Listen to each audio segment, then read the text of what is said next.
গৰুখুটিত গৰুক লৈ কেলেংকাৰী খোৱাটো খাটাং। গৰুখুটিৰ কেলেংকাৰীক লৈ দাবী অসম জাতীয় পৰিষদৰ। গোটেই বিষয়টোক লৈ বা ব্যাপক অনিয়ম দুৰ্নীতি কেলেংকাৰীৰ যি অভিযোগ আহিছে সেই বিষয়টোক লৈ বিভিন্ন মানুহৰ মত পাৰ্থক্যই এই কথা প্ৰমাণ কৰিছে যে আচলতে গোটেই বিষয়টোত এটা ব্যাপক অনিয়ম হৈছে, দুৰ্নীতি হৈছে, কেলেংকাৰী হৈছে। গৰুখুটিৰ কেলেংকাৰীৰ CBI তদন্ত লাগে অসম জাতীয় পৰিষদক। CBI তদন্ত বিচাৰি পত্ৰ প্ৰধানমন্ত্ৰীলৈ। দাবী জয়ন্ত মল্ল বৰুৱাক মন্ত্ৰিত্বৰ পৰা আঁতৰাই ৰাখি কৰক তদন্ত। মন্ত্ৰী পত্নীৰ সম্পত্তিক লৈও কঠোৰ সমালোচনা লুৰিণজ্যোতি গগৈৰ। এবাৰ অসমত আৰু এগৰাকী মাটি খাইটি ওলাইছে। এই বিষয়টো ওলোৱাৰ লগে লগে মাটি খাইটি বুলি কোৱাৰ লগে লগে বহুতে আকৌ কৈছে যে নহয়, অকল মাটি খাইটিয়ে নহয়, তেওঁ বোলে গাখীৰ খাই দিব। গতিকে মাটি খাইটি যিহেতু জুনিয়ৰ এগৰাকী মাটি খাইটিৰ আৱিৰ্ভাৱ ঘটিলে যোৱাকালি তেজপুৰত ৩৬ বিঘা মাটি এনেকৈ লোৱাৰ কথা ইতিমধ্যে তথ্য সহকাৰে আপোনালোকে পাইছে। আৰু গৰুখুটিক লৈ অন্ত পৰা নাই বিতৰ্কৰ। মন্ত্ৰী পত্নীৰ ৰাজ সাহায্যৰ প্ৰসংগৰ পৰা সূত্ৰপাত ঘটিছিল গৰুখুটিৰ গীৰ্গাইক লৈ বিতৰ্ক।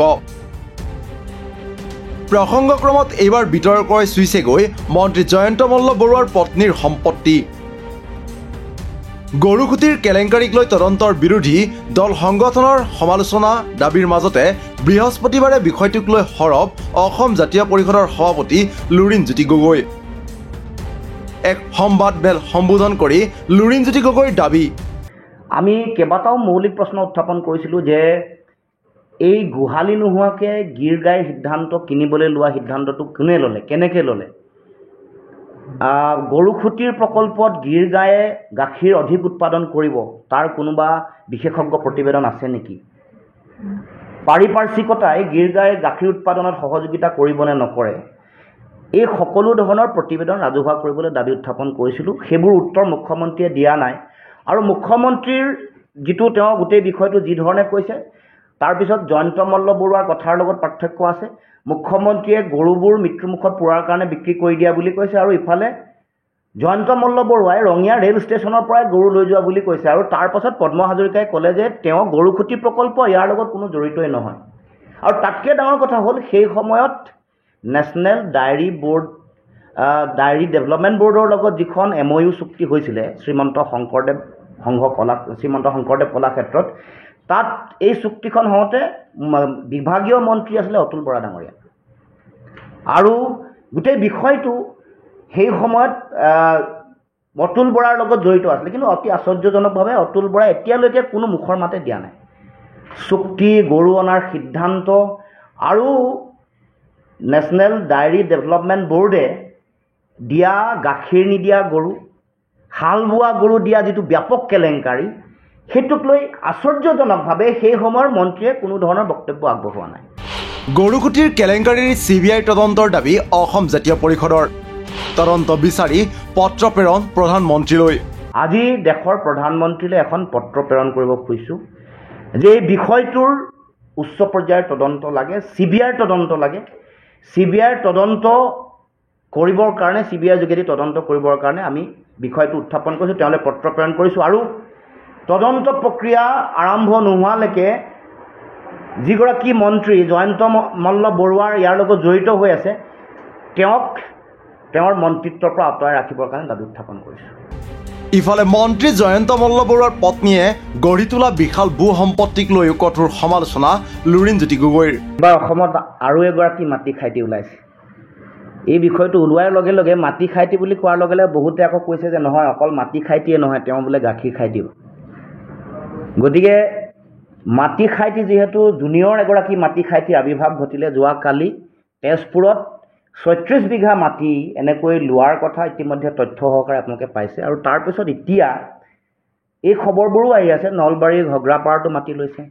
আনকি এই খবৰো আহিছে যে দেৱোত্তৰ বৰ্ডৰ যিবোৰ মাটি, সেই তেনেকুৱা মাটিও তেনেকৈ অধিগ্ৰহণ কৰিছে। এতিয়া কথা হ'ল, আমাৰ প্ৰশ্ন এইটোৱেই যে যি সময়ত আমাৰ অসমৰ যিটো অৰ্থনৈতিক অৱস্থা, আমাৰ যিটো জনমূৰি আয় অসমৰ, তাৰপাছত যদি চাই দেশৰ দুখীয়া ৰাজ্যবোৰ যদি চাই, যিটো ইকনমিক সূচাংক, যিটো দেশৰ বিভিন্ন চৰকাৰী এজেঞ্চিয়ে তেওঁলোকে ছাৰ্ভে কৰাৰ পাছত তেওঁলোকে যিটো প্ৰকাশ কৰিছে, তাত যদি চাই দেখিব যে অসমৰ স্থান একেবাৰে পিছত। আৰু যিটো ভোকাতুৰৰ যিটো সূচাংক পৃথিৱীৰ ভিতৰত ভাৰতবৰ্ষৰ এটা স্থান আছে।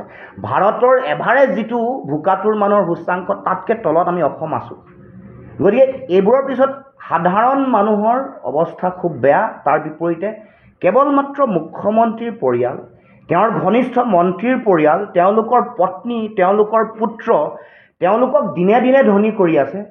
আৰু দেখিছোঁ যে সাধাৰণ জনতা ভোকাতুৰ মানুহে এতিয়া তেওঁলোকে খাবলৈ ববলৈ বা তেওঁলোকৰ জীৱন ধাৰণৰ যিটো যাত্ৰা এইটো ভয়াৱহ প্ৰত্যাহ্বানৰ সন্মুখীন হৈছে। ইফালে গৰুসুতিৰ গীৰ্গাই প্ৰসংগত মুখ খুলিছে বিশিষ্ট বুদ্ধিজীৱী ডক্টৰ হীৰেণ গোহাঁয়ে।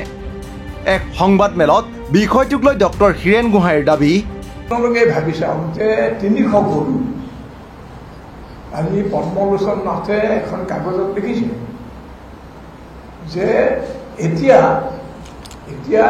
গিৰ জাতৰ গাই দাম বজাৰত হৈছে 56,000। আৰু যেতিয়া কিনা হৈছিল 2021 চনত যেতিয়া প্ৰথম অৰ্ডাৰটো দিলে তেতিয়া দাম আৰু কম আছিল। অথচ অসম চৰকাৰে তেতিয়াই কিনিছে 86,000। দেশ দুৰ্নীতি। গতিকে ভাবিছা বোধহয় দুগুণমান দাম দি পেলাই কিনা হৈছে। ইয়াতে এটা দুৰ্নীতিৰ আমি গম পাওঁ নিশ্চয়। তাৰ পৰা কথা হৈছে যে ধৰক 300 গৰু কিনিলে আৰু গৰুসুতি প্ৰকল্প এটা আছে, তাত কিছুমান মানুহ উচ্ছেদ কৰি পদ্মা হাজৰিকাই কিবা এখন সমবায় কিবা এখন খুলিছে। তাৰ ৰেহৰূপটো পিছে মই নাজানো। তাত তেওঁ কৈছে কথা মইতো বিচৰা নাই, গৰুসুতিৰ কাৰণে গাই লাগে বুলি মই কাকো কোৱা নাই।